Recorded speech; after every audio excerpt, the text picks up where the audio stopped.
असदुद्दीन ओवैसी जी। मोहतरम चेयरमैन साहब, आपका बेहद शुक्रिया कि आपने मुझे सदर जमहूरिया के खुतबे पर बोलने का मौका दिया। सर, मैं हस्बे आदत और हस्बे रिवायत उसकी मुखालिफत में खड़ा हूं और सदर जमहूरिया के खुतबे को अगर आप देखेंगे सर, तो उसमें पूरे खुतबे में लफ्ज मुसलमान तो छोड़िए, लफ्ज अक़लियत भी इस्तेमाल नहीं हुआ है। और मैं बड़ी जिम्मेदारी के साथ आपके सामने अर्ज कर रहा हूं कि भारत में 14% मुसलमान जो आबादी के लिहाज से 17 करोड़ आते हैं, वो आज पिछले 10 साल में नरेंद्र मोदी की सरकार में अपने आप को एक गैर यकीनी कैफियत में पाते हैं, अपने सोचते हैं कि हमारी शनाख्त को खतरा है, हमारे वजूद को खतरा है। और मैं बड़ी जिम्मेदारी के साथ कह रहा हूं कि जज्बात में लाए बगैर कह रहा हूं कि आज 17 करोड़ मुसलमान अपने आप को ऐसा समझते हैं कि जिस जमाने में हिटलर के जमाने में यहूदी अपने आप को समझते थे। और उसकी मैं बताता हूं क्यों समझते हैं, बताता हूं आपको चंद मिनट में। सर, मिसाल के तौर पर आप देखिए खुतबे सदारत के हिस्से तहरीर का 32वां पैराग्राफ, 32 पैराग्राफ में ड्रॉप आउट रेट का जिक्र हुआ, स्कूलों में इंदराज यानी एनरोलमेंट का जिक्र हुआ, एससीज का नाम लिया गया, एसटीज का नाम लिया गया, ओबीसीज का नाम लिया गया, लफ्ज अक़लियत का नाम नहीं लिया गया, मुसलमान तो छोड़िए। और सबसे ज्यादा ड्रॉप आउट इस मुल्क में अगर स्कूलों में है तो मुसलमानों में है। सबसे कम एनरोलमेंट अगर है तो मुसलमानों में हायर एजुकेशन में। गवर्नमेंट का डेटा है सर कि मुसलमानों का जो स्टूडेंट ड्रॉप आउट है वो 14.42 से क्लास 1 से शुरू होता और वो क्लास 6 और 8 को पहुंचे अब तक वो 10.76 को पहुंचता है। ये गवर्नमेंट का डेटा है, यानी क्लास 1 से क्लास 6 से 8 तक ये हाल है। आपने क्या किया सर इस बजट में? प्री मैट्रिक स्कॉलरशिप को सिर्फ 9th क्लास तक महदूद कर दिया और इसमें आपने पैसे कम कर दिए प्री मैट्रिक स्कॉलरशिप में। और सर 2022-23 का बजट आप देखिए, 5026 करोड़ रुपए दिए गए थे, जिसमें से सिर्फ 663 करोड़ इस्तेमाल हुए। अब आप आ जाइए सर, AISHE का डेटा है कि हायर एजुकेशन में मुसलमानों का 8.5 ड्रॉप आउट रेट हुआ है। 2020-21 में गवर्नमेंट का डेटा बता रहा है कि 1,80,000 मुसलमान हायर एजुकेशन में नहीं है। प्री मैट्रिक स्कॉलरशिप को आपने 423 करोड़ था, उसको आपने इस साल 326 कर दिया। मौलाना आजाद फेलोशिप को 45 करोड़ कर दिया। MCM जो 44 करोड़ था 33 करोड़ कर दिया। बताइए, जो सबसे ज्यादा जिसका कम्युनिटी का ड्रॉप आउट रेट है और जो हायर एजुकेशन नहीं, उससे आप ये बर्ताव करते हैं। सर, दूसरी बात यह है कि हम ये देख रहे हैं कि 10 साल में इस सरकार में कोई हद नहीं छोड़ी है गलत हुक्मरानी की, नफरतों को भड़काने की, कोई हद नहीं छोड़ी गलत फहमियों को फैलाने की, और कोई हद नहीं छोड़ी इस मुल्क के अवाम नास को तर्क करने की। इस 10 साल में हमने क्या देखा सर? जमहूरियत हमारे वतन अजीज की को बचाना बहुत जरूरी है, यह गरीबों के लिए और कमजोरों की एक बहुत बड़ी ताकत है। मगर 10 साल में, 9.5 साल में क्या हुआ? सिर्फ एक शख्स को मजबूत कर दिया गया, एक मजहब को मजबूत कर दिया गया, एक आइडियोलॉजी, एक नजरिए को मजबूत कर दिया गया, एक शनाख्त को सब शनाख्त के आगे दूसरी शनाख्तों को मिटाने की कोशिश की गई, एक जबान को मजबूत कर दिया गया। तो हमारी जमहूरियत तो खोखली हो चुकी है। और सर, कोई भी हुकूमत और पार्टी सिर्फ जबर और इस्तेसाल पर कायम नहीं रह सकती है सर। दूसरा पॉइंट सर जो मैं आपके सामने अर्ज करना चाह रहा हूं, CAA के कानून के ताल्लुक से मरकजी एक वजीर ने अखबार में बयान दिया कि हम 8 दिन में करने वाले हैं। आप 8 दिन में करेंगे, 8 दिन में एहतजाज शुरू होगा मुल्क के कोने कोने में। आप CAA को मजहब से खत्म कर दीजिए, मजहब से जोड़ेंगे तो आपका इरादा बुरा है। आप भारत की अक़लियतों को, भारत के मुसलमानों को, दलितों को आप परेशान करने का आपका इरादा है। सर दूसरी बात यह है कि अब CAA के खिलाफ क्यों हम है? क्योंकि सीमांचल के मुसलमान को आप बांग्लादेशी कहते हैं। कोई मिनिस्टर मुझे कहता है कि घुसपैठी है, रोहिंग्या है। तो CAA को मजहब से जोड़ना गलत था, उसको निकालिए। मगर हमारे देश के प्रधानमंत्री सर, वतन अजीज के वजीर आजम, मैं बड़ी जिम्मेदारी के साथ कह रहा हूं कि मैं अपने बचपने में जब हिस्ट्री पढ़ता था तो मैंने एक स्टैचू की फोटो देखी थी, प्रीस्ट किंग ऑफ मोहनजोदारो। ऐसा लगता है कि वैसा ही लग रहा है कि प्रधानमंत्री नहीं है बल्कि पुजारी सम्राट बन चुके हैं वो। और मैं क्यों कह रहा हूं कि हमारे सदर जमहूरिया ने कहा था कि 22 जनवरी एक तारीखी दिन है, बिल्कुल तारीखी दिन है।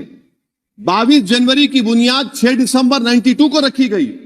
22 जनवरी की बुनियाद 86 में ताले खोलकर रखी गई। 22 जनवरी की बुनियाद जीबी पंत ने रखी थी, इसीलिए तारीखी दिन है। और तारीखी दिन इसलिए भी है कि सर इसी ऐवान में 16 दिसंबर 1992 को हमने एक रेजोल्यूशन पास किया था।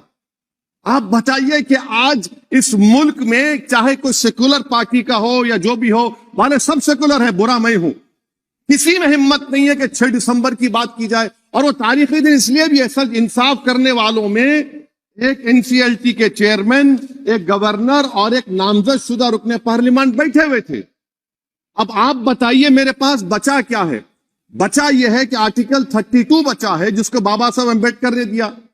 आज मुल्क के 17 करोड़ मुसलमान भारत के वजीर आजम पर एतमाद भरोसा नहीं करते, बिल्कुल नहीं करते, बता रहा हूं, खुल के कह रहा हूं। अगर आप आर्टिकल 32 का ड्यू प्रोसेस ही खत्म कर देंगे तो फिर मेरे पास क्या बचेगा सर? क्या बचेगा? मैं तो यहां खड़े होकर वो सुप्रीम कोर्ट के मायानाज बेबाक वकील दुष्यंत दवे की तरह तो नहीं कह सकता। मुझे आज भी रूल ऑफ लॉ में भरोसा है, मुझे आज भी कानून पर, संविधान पर भरोसा है, मगर ड्यू प्रोसेस तो फॉलो होना चाहिए। ड्यू प्रोसेस फॉलो नहीं हो रहा।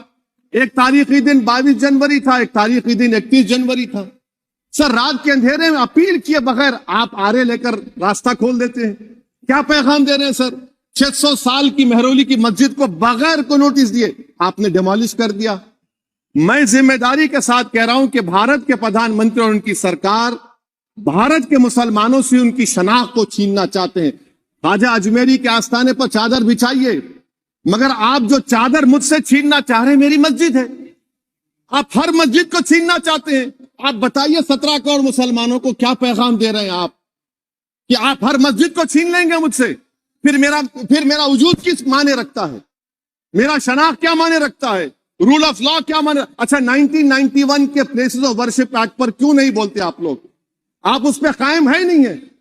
आप 500 साल की बात करते, मैं आपसे कहता हूं भाई 500 साल पे मत जाइए, बौद्ध पे जाइए, जैनिज्म पे जाइए, शैविज्म पे जाइए, कहां रुकेंगे?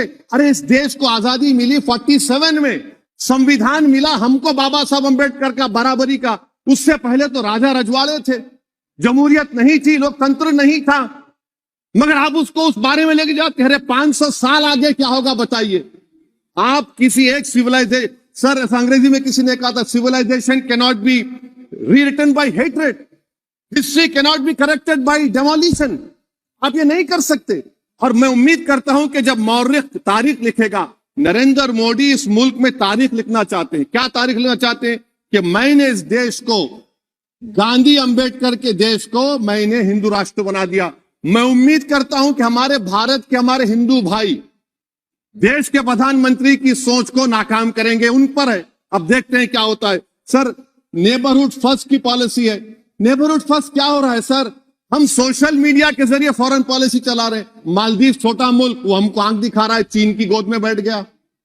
हमारे लद्दाख में हमारे जो लोग जानवर को लेकर घास चराए जाते, वहां पर चीन की आर्मी आके रोक रही। बताइए, बांग्लादेश चीन की गोद में बैठा हुआ है।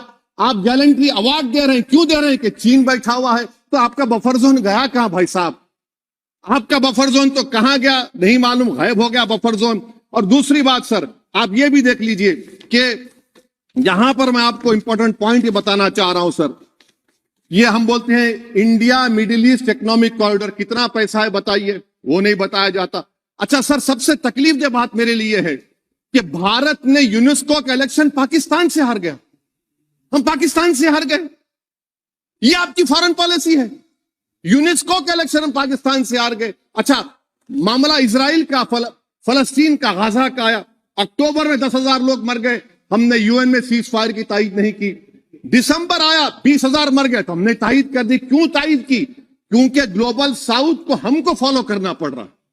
भारत ग्लोबल साउथ को फॉलो कर रहा है, मेरे तकलीफ दे बात है। यह आपकी नाकामी का बहुत बड़ा सबूत है। इसीलिए हम बता रहे हैं कि यह सरकार की बहुत से नाकाम। अच्छा, अलीगढ़ मुस्लिम यूनिवर्सिटी, आखिरी पॉइंट, अलीगढ़ मुस्लिम यूनिवर्सिटी। सर, आप उत्तर प्रदेश से आते हैं। सर, 81 में एक्ट पास हुआ।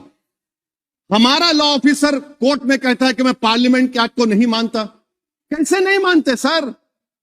क्या नरेंद्र मोदी ने पार्लियामेंट को नॉमिनेट किया या पार्लियामेंट ने नरेंद्र मोदी को प्रधानमंत्री बनाया? बताइए। 81 के एक्ट को नहीं मानते। सर, 2 ही तो सेंट्रल यूनिवर्सिटी है मुसलमानों के। 1,80,000 आप ही के सरकार के दौर में मुसलमान हायर एजुकेशन निकल गए। आप अलीगढ़ मुस्लिम से छीनना चाह रहे हैं। Theory of separation of powers में एग्जीक्यूटिव हमको डिक्टेट करेगा। मेरी आवाज तो पार्लियामेंट है, अब मेरी आवाज के खिलाफ एग्जीक्यूटिव सुप्रीम कोर्ट में बोलता है। अलीगढ़ मुस्लिम यूनिवर्सिटी से इतनी नफरत क्यों है आपको? वहां पर तो हिंदू भाई भी पढ़ते हैं। सर, ये अलीगढ़ मुस्लिम यूनिवर्सिटी का मामला है सर। तो मैं आपसे इस बात पर, इस शेर पर अपनी बात को खत्म कर रहा हूं सर। आप भी उर्दू दां हैं जी। मसीहाओं को जब भी आवाज दी है, अहमद फराज का शेर है जी जी, मसीहाओं को जब भी आवाज दी है, पलट कर आ गए हर बार कातिल। मसीहाओं को जब भी आवाज दी है, पलट कर आ गए हर बार कातिल। वहां क्या दाद खाही क्या गवाही, वहां क्या दाद खाही क्या गवाही, जहां हो मुंसिफों के यार कातिल। सर, मैं फिर से हुकूमत से मुतालबा करता हूं कि अल्पसंख्यक समाज के बजट के स्कॉलरशिप को आप डिमांड ड्रिवन करिए। भारत के प्रधानमंत्री, प्रधान सेवक रहिए। आप कोई प्रीस किंग मत बन जाइए। आप जीतेंगे, कौन जीतेंगे देश तय करेगा। मगर याद रखिए, 17 करोड़ मुसलमान आज गम और गुस्से में हैं और इस बात को महसूस कर रहे हैं, इस बात को महसूस कर रहे हैं कि प्रधानमंत्री को हम नोट नहीं दिए, मगर हमारा प्रधानमंत्री है। आखिर ये प्रधानमंत्री 17 करोड़ मुसलमानों की उनकी शनाख्त को कैसे मिटा रहे हैं, कैसे उनको आप मार्जिनलाइज कर रहे हैं। इसीलिए सर, मैं उम्मीद करता हूं कि हमारे सेकुलरिज्म जो है, वो मैं पॉलिटिकल सेकुलरिज्म कभी नहीं माना।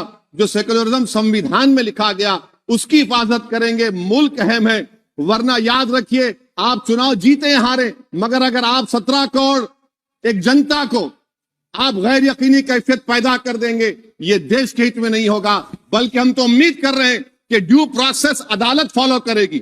अदालत अगर एक तरफा फैसले करेगी तो गलत होगा। सर, बहुत बहुत शुक्रिया।